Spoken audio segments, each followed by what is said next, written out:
इसके बाद हम आगे कविता का अर्थ समझते हैं।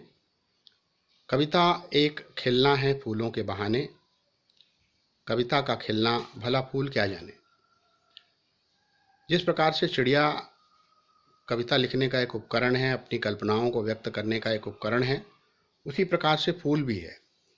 कविता में फूलों का भी वर्णन होता है। अक्सर बहुत सी कविताओं में फूलों का वर्णन किया गया है।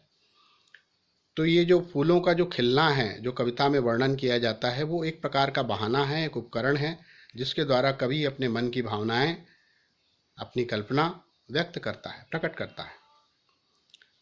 कविता का खिलना भला फूल क्या जाने।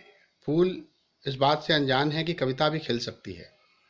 जिस प्रकार से खिलते हुए फूल को देखकर हम प्रसन्न हो उठते हैं, उसी प्रकार से कोई सुंदर कविता पढ़कर भी हम वैसे ही खिल उठते हैं जैसे कि सुंदर फूल को देखकर। और जिस प्रकार से फूल महकते हैं, उसी प्रकार से कविता भी महकती है। इसीलिए आगे लिखा है कि बाहर भीतर इस घर उस घर, बिना मुरझाए महकने के माने फूल क्या जाने। जिस प्रकार से फूल जब खिलते हैं तो उनकी महक बाहर भीतर, घर के अंदर और बाहर दोनों ओर हम महसूस कर सकते हैं। लेकिन फूलों के महकने का एक निश्चित समय होता है। कुछ समय के बाद फूल मुरझाकर गिर जाते हैं। लेकिन कविता की महक कभी समाप्त नहीं होती। कविता की जो सुगंध है, कविता में जो भाव, कल्पना और विचार की जो सुंदरता है, वो कभी नष्ट नहीं होती। कविता कालजयी होती है और अनेकों युगों तक, सैकड़ों वर्षों तक पढ़ी जाती है। उसके भाव, उसकी कल्पना, उसकी जीवंतता बनाए रखते हैं। आगे महत्वपूर्ण पंक्तियां हैं, इनको भी समझ लें जिससे कि कविता पूरी तरह से समझ में आ जाए। कविता एक खेल है बच्चों के बहाने, बाहर भीतर यह घर वह घर, सब घर एक कर देने के माने बच्चा ही जाने।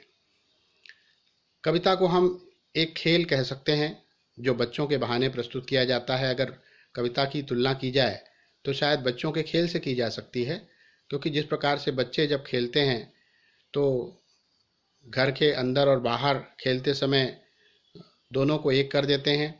घरों की दीवारें भी टूट जाती हैं। जब कई घर के बच्चे एक साथ खेल रहे हैं तो कभी वो इस घर में जाते हैं, कभी उस घर में जाते हैं, और थोड़ी देर के लिए जैसे सभी घरों की दीवारें टूट जाती हैं, क्योंकि सभी बच्चे एक जगह से दूसरी जगह जाकर खेलते हैं और थोड़ी देर के लिए बच्चे ये भूल ही जाते हैं कि कौन सा घर उनका अपना है।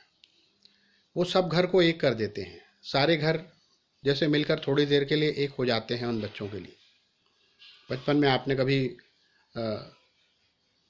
लुका छुपी का जो एक खेल होता है, वो अगर आपने खेला होगा तो आपने महसूस किया होगा, खेलते समय बच्चे जो है वो अलग अलग घरों में जाके कभी इनके घर में कभी उनके घर में जाकर छुप जाते हैं और दूसरे उनको ढूंढते हैं।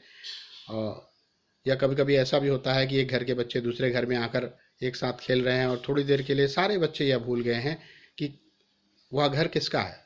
सारे बच्चे उस घर को अपना ही मानने लगते हैं। तो सब घर एक कर देने के माने बच्चा ही जाने। कविता हमारे अंदर यही मानवीय अनुभूति उत्पन्न करती है कि सभी मनुष्य एक हैं, समस्त प्राणी एक हैं, समस्त जगत एक है। ये अनुभूति भी कविता ही हमारे भीतर उत्पन्न करती है।